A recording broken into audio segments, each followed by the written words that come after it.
नमस्कार, रीवा 24 न्यूज में आपका स्वागत। मैं हूं रीति। आइए देखते हैं क्या है आज की प्रमुख खबरें। सितलाहा पुल पर हाईवा ने महिला को मारी ठोकर, मौके पर ही दर्दनाक मौत। संजय गांधी अस्पताल में कचरे का लगा अंबार, अपशिष्ट प्रबंधन की कोई व्यवस्था नहीं। पटहरा पुल से युवक ने लगाई छलांग, मौके पर एसडीआरएफ की टीम तलाश में जुटी और महिलाओं द्वारा संदिग्ध कारणों के चलते बीच बाजार में अधेड़ को चप्पलों से पीटा गया। इन खबरों को आगे हम विस्तार से देखेंगे। रीवा जिले के जवा में टमस नदी में बने सितलाहा पुल पर हाईवा ने मारी महिला को टक्कर, महिला की दर्दनाक हुई मौत। शव को 200 मीटर तक घसीटते ले गया हाईवा चालक।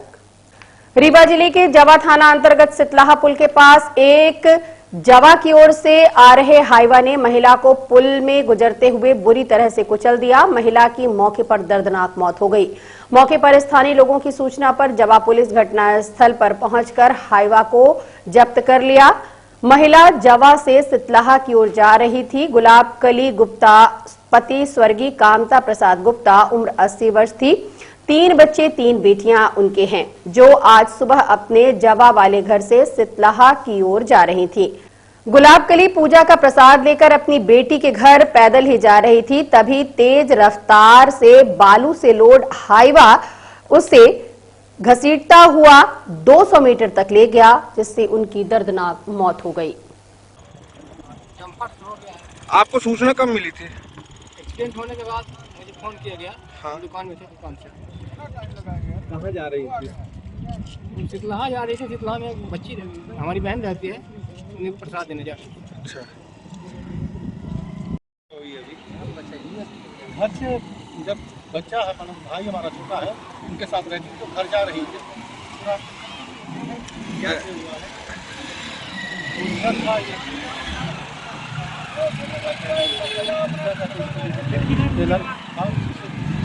क्या ना आपकी कौन लगती थी? हमारी माता जी। क्या मानसिक रूप से कुछ ऐसा कुछ था? नहीं, ऐसा कुछ नहीं। आपको ये सूचना कैसे मिली कि एक्सीडेंट हो गया माता जी का?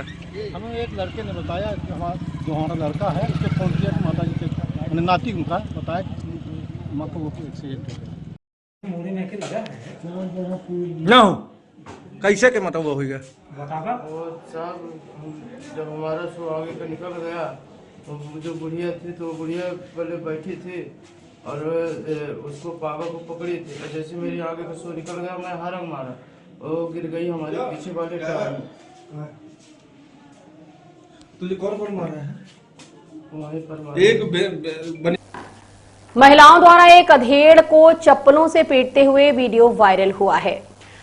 घटना रुद्रराज पार्क की बताई जा रही है, जहां पर 2 महिलाएं एक अधेड़ को चप्पल से पीट रही थीं और बुरी तरह गाली गलौज कर रही थीं। मामला पैसे के लेन देन को लेकर बताया जा रहा है। हालांकि मामले में जिस तरह के शब्दों का प्रयोग किया जा रहा है, उससे लग रहा कि मामला चारित्रिक पतन का हो सकता है। घटना को लेकर खबर लिखे जाने तक कोई आधिकारिक बयान नहीं आया।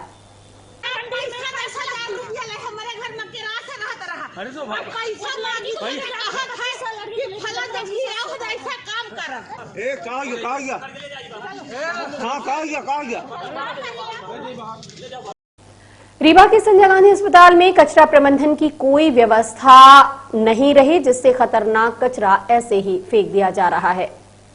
रीवा के संजय गांधी अस्पताल से निकलने वाले मेडिकल वेस्ट को इंसुलेटर मशीन में नष्ट करने के बजाय अस्पताल परिसर के पीछे ही फेंक दिया जाता है। ये मेडिकल वेस्ट काफी खतरनाक है। बावजूद इसके इस वेस्ट को नष्ट करने के बजाय ऐसे खुले में फेंक दिया जाता है, जो कि आवारा जानवरों का निवाला बनने के साथ ही कई तरह की बीमारियों को भी दावत दे रहे हैं।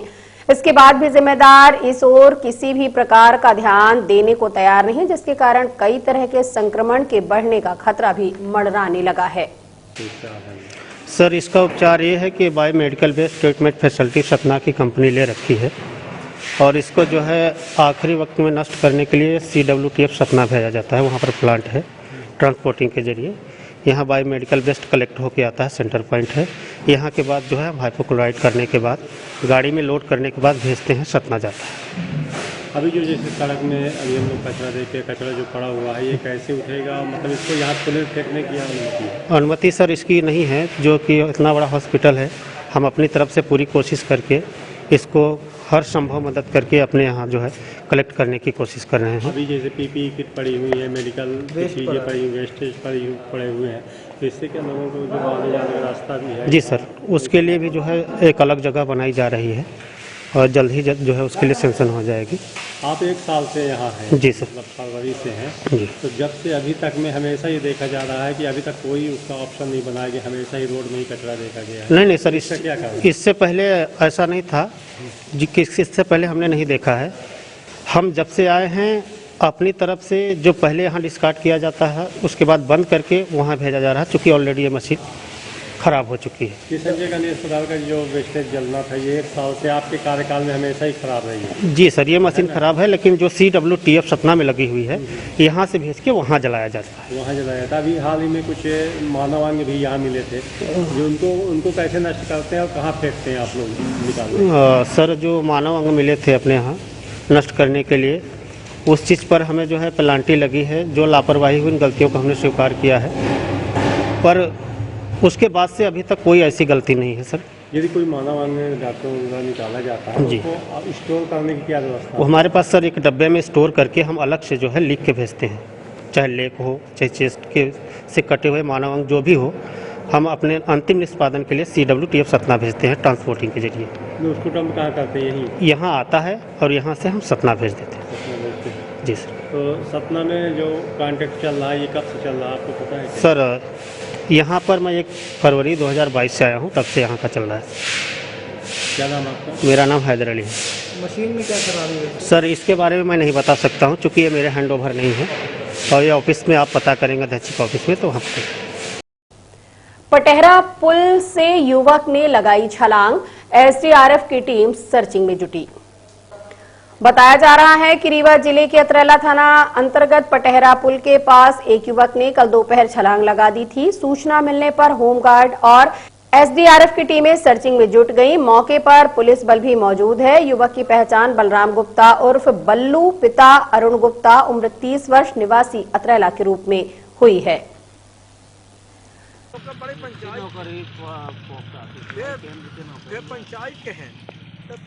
खनिज माफिया के खिलाफ की गई कार्रवाई, लिफ्टर मशीन सहित 20 ट्रॉली रेत नष्ट की गई।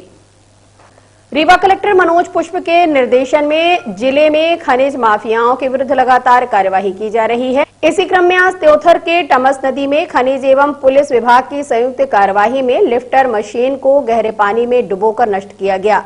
खनिज अधिकारी रत्नेश दीक्षित ने बताया कि लगभग 20 ट्रॉली सिल्क रेत को मिट्टी में मिलाकर नष्ट करने की कार्यवाही भी मौके पर ही की गई। संयुक्त कार्यवाही में टमस नदी के किनारे गंगतीरा, लावरपुरवा, झोटिया टोक, बरुआ तथा अमिलकुनी सहित कई घाटों का निरीक्षण कर स्थानीय ग्रामीणों द्वारा अवैध रूप से घरेलू कार्य के लिए संग्रहित रेत को मिट्टी में मिलाकर नदी में बहाया गया। होमगार्ड के स्टीमर से नदी में गश्त के दौरान छिपाकर रखी गई लिफ्टर मशीन की जानकारी मिली, जिसे नदी के गहरे पानी में डुबाकर नष्ट किया गया। कार्यवाही के दौरान STOP समरजीत सिंह, खनिज अधिकारी रत्नेश दीक्षित, खनिज निरीक्षक वीर सिंह तथा होमगार्ड प्रभारी घनश्याम पांडे सहित पुलिस व खनिज दल के सदस्य उपस्थित रहे। कलेक्टर रीवा एवं पुलिस अधीक्षक रीवा द्वारा जिला टास्क फोर्स को ऐसे निर्देश मिले थे कि अवैध उत्खनन और परिवहन करने वालों पर सख्त कार्रवाई की जाए। इसी दिशा में कल SDOP साहब के साथ त्योंथर तराई क्षेत्र में कार्रवाई की गई है, जिसमें रेत उत्खनन में संलग्न एक लिफ्टर मशीन को और वहां पर मौजूद बालू को नष्ट किया गया है। कितनी ट्रॉली? लगभग 20 ट्राली रेत को मिट्टी में मिलाकर पानी में बहा गया है और आसपास के घाटों का निरीक्षण किया, वहां भी जो संलग्न बालू थी उसको भी नष्ट किया गया है। ये कब से चल रहा था सर? रीवा जिले में तराई अंचल में तमस नदी प्रवाहित होती है, जिसमें वर्ष भर पानी भरा रहता है, जिसकी तलछटी में खरोंच कर स्थानीय लोग बालू निकालते हैं अपने घरेलू कामों के लिए। ऐसी शिकायत प्राप्त हुई थी कि इसी की आड़ में कुछ लोगों द्वारा मशीन लगाकर भी रेत का अवैध रूप से संग्रह और विक्रय किया जा रहा है। तो उसी का संज्ञान लेकर कलेक्टर महोदय एवं पुलिस महोदय द्वारा टीम गठित कर ये कार्रवाई की गई है। पुलिस विभाग द्वारा लोन मेले का आयोजन किया गया। प्रशासन द्वारा बेरोजगारों के लिए लोन मेले का आयोजन किया गया, जिसमें प्राइवेट कंपनी लोन मेला लगाया और छात्रों का चयन किया। आपको बता दें कि बढ़ती महंगाई और बेरोजगारी देश में सबसे बड़ा चिंता का विषय है, जिस पर कोई सरकार बात नहीं कर रही। लेकिन चुनाव नजदीक आते ही बेरोजगारों को रोजगार देने का झुंझुना थमाने का काम हर सरकार के द्वारा किया जाता है और 2023 के चुनाव को देखते हुए एक बार फिर बेरोजगारों को निजी कंपनियों के स्टॉल लगवाकर नौकरी देने का झुंझुना थमाया जा रहा है। दरअसल L&T कंपनी के द्वारा रीवा में रोजगार मेला लगाया गया, जहां लगभग 3 सैकड़ा से अधिक बेरोजगार युवक युवती पहुंची, जिन्हें प्रशिक्षण दिलाने के बाद नौकरी पर रखने की बात कही जा रही है।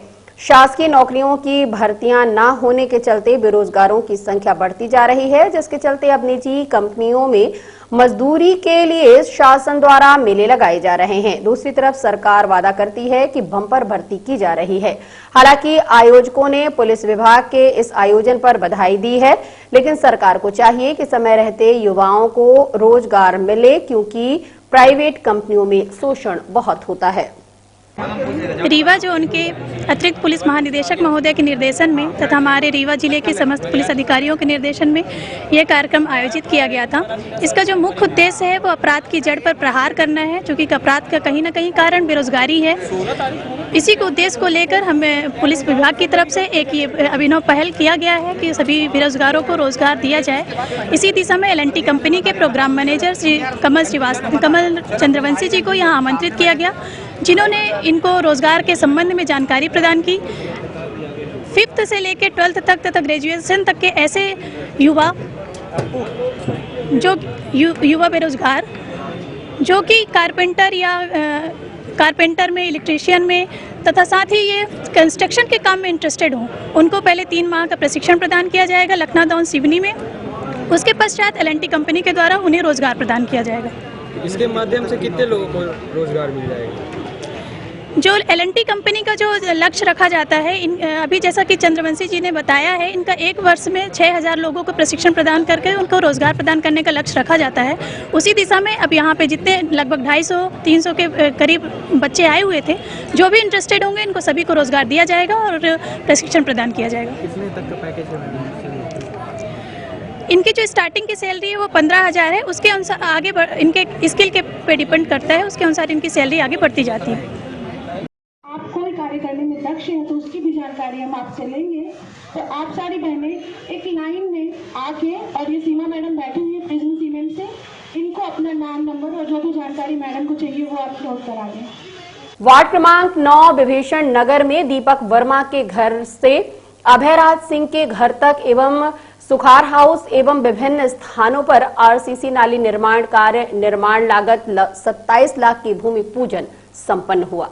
वार्ड क्रमांक 9 की पार्षद श्रीमती बिमला सिंह, पुत्र सतीश सिंह, नगर निगम अध्यक्ष वेंकटेश पांडे, लेखा समिति अध्यक्ष वीरेंद्र सिंह, जोनल अधिकारी HK त्रिपाठी, उपयंत्री अमरीश सिंह की उपस्थिति में सुंदर नगर के निवासी उग्रभान पटेल को सॉल और श्रीफल देकर उनके कर कमलों से नारियल फोड़कर विधिवत भूमि पूजन संपन्न हुआ। नगर निगम अध्यक्ष जी ने बताया कि इस नाली निर्माण की मांग पार्षद बिमला सिंह एवं मोहल्ले के लोगों ने पूर्व मंत्री व विधायक राजेंद्र शुक्ल से मिलकर की थी, जिसका शुभारंभ आज हो रहा है। नाली के बन जाने से लोगों के घरों के सामने भरे हुए गंदे पानी से निजात मिलेगी, साथ ही वर्षा काल के समय घरों में भर रहे पानी से भी निजात मिलेगी।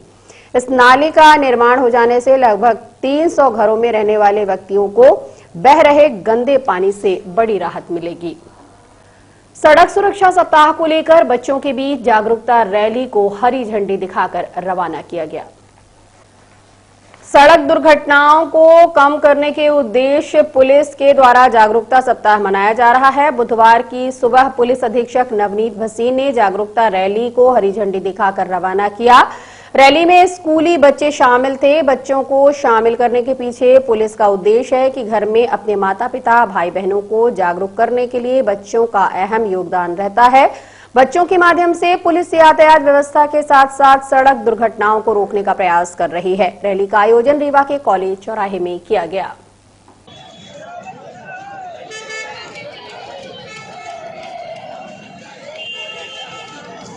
जागरूकता रैली निकाली जा रही है सड़क सुरक्षा को लेकर, क्या उद्देश्य है और कब से कब तक ये पूरा कार्यक्रम चलना है? जिले में एक्सीडेंट से होने वाली डेथ को कम करने के लिए और शहर में एक ट्रैफिक अवेयरनेस, ट्रैफिक सेंस को डेवलप करने के लिए आम जन का सहयोग किस तरह लिया जाए, इसमें हमारे प्रयासों के तहत एक कड़ी है, जिसमें 11 से लेकर 17 तक जो ये विशेष अभियान चलाया जाएगा, इसमें अधिकतम पब्लिक पार्टिसिपेशन के साथ में हम विभिन्न कार्यक्रम आयोजित करके आम जन को बार बार इस बात का एहसास दिलाएंगे कि आपका घर में कोई इंतज़ार कर रहा है, आप अपने जीवन का मूल्य समझिए, कृपया करके ट्रैफिक नियमों का पालन कीजिए, हेलमेट लगाइए, सीट बेल्ट लगाइए। इसमें जो बच्चे हमारा बहुत बड़ा रोल प्ले करेंगे, तो शुरुआत हमने बच्चों से आज की है, इनका बहुत महत्वपूर्ण रोल रहेगा। ये हमारे एम्बेसडर्स हैं, जैसा कि आप देख भी रहे हैं, काफ़ी संख्या में लोग आए हैं, इसी को लेकर कार्यक्रम आज प्रारंभ किया है। और अब मिलते एक छोटे से ब्रेक के बाद। हड्डी जोड़ एवं रीढ़ रोग तथा स्त्री रोग एवं प्रसूति रोग का इलाज एक ही छत के नीचे। विघ्नहर्ता hospital and trauma centre, hotel landmark के पास, रतहरा, रीवा। डॉक्टर संतोष सोनी, पूर्व चिकित्सक, बॉम्बे हॉस्पिटल, मुंबई। हड्डी जोड़ एवं रीढ़ रोग विशेषज्ञ, छोटे चीरे एवं दूरबीन विधि द्वारा हाथ तथा पैर की हड्डियों का ऑपरेशन। गठियाबात, जटिल एवं बिगड़े हुए फ्रैक्चर का बेहतर इलाज करते हैं डॉक्टर संतोष सोनी। विघ्नहर्ता हॉस्पिटल ट्रॉमा सेंटर में ही स्त्री एवं प्रसूत रोग विशेषज्ञ डॉक्टर शैलजा सोनी भी उपलब्ध हैं, जिनकी देखरेख में नॉर्मल डिलीवरी, सिजेरियन ऑपरेशन एवं बच्चेदानी से संबंधित ऑपरेशन की बेहतर सुविधा। संतानहीन दंपत्ति तत्काल संपर्क करें। विघ्नहर्ता hospital and trauma centre, hotel landmark के पास, रतहरा, रीवा। सुविधाजनक एवं सफल इलाज हेतु आज ही संपर्क करें। विघ्नहर्ता hospital and trauma centre, hotel landmark के पास, रतहरा, रीवा। मोबाइल नंबर 7828781983 अथवा 8462956774 पर। हॉस्टल निर्माण को लेकर नर्सिंग छात्राओं ने कलेक्टर कमिश्नर को ज्ञापन सौंपा है।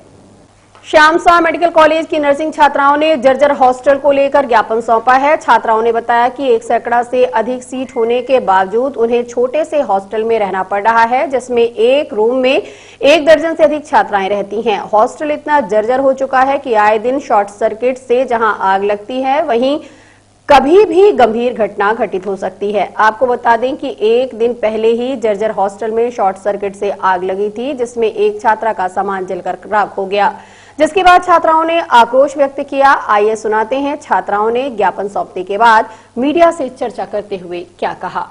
अपने हॉस्टल की जर्जर स्थिति को लेकर एप्लीकेशन लेकर आए थे कलेक्टर सर के पास कि मतलब हमारा हॉस्टल अभी तक क्यों नहीं बनाया गया है। मतलब बहुत दिनों से हमें डीन सर के द्वारा ये बोला जा रहा है कि आपका 4 सालों से हॉस्टल बन रहा है, बट वो अभी तक बना नहीं है, उसका कोई भी कंस्ट्रक्शन का काम चल नहीं रहा है। इसलिए हम ये चाहते हैं कि हमें नया हॉस्टल दिया जाए। सीट इतनी सारी 120 स्टूडेंट की सीट है, बट यहाँ पे प्रॉपर हॉस्टल नहीं है। बच्चे दूर से आते हैं, अप डाउन करते हैं, सबको प्रॉब्लम्स का सामना करना पड़ रहा है। कल तो एक एक्सीडेंट भी हुआ कि मतलब बच्चों के रूम में आग लग गई थी, जिसकी वजह से मतलब बहुत लॉस हुआ है। एक रूम में 18 लड़कियां रहती हैं। कल डीन सर मौके पे पहुंचे थे, उनसे हमने बात करी, बट उन्होंने यही कहा कि हम आपको शिफ्ट कर रहे हैं, एक हॉस्टल में दूसरा हॉस्टल दिया जा रहा है आपको। बट वो हॉस्टल भी पूरी तरीके से असुरक्षित है, उसकी भी हालत खराब है। मतलब इसी हॉस्टल की तरह वो हॉस्टल भी है। है कि वो पुराना ही है? वो भी पुराना ही है। पुराना हॉस्टल है। मेरा नाम समीक्षा मिश्रा, हम BSc नर्सिंग स्टूडेंट हैं। 11 जनवरी को कमिश्नर संभागीय बैठक करेंगे, जिसमें निर्धारित एजेंडा की समीक्षा की जाएगी।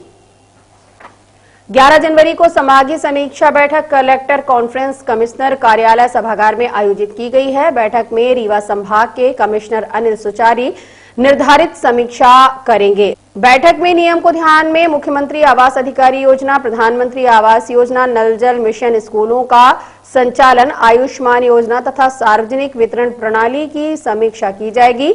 इसके अलावा स्कूल विभाग, खाद्य विभाग सहित अन्य सरकारी योजनाओं को लेकर समीक्षा की जाएगी।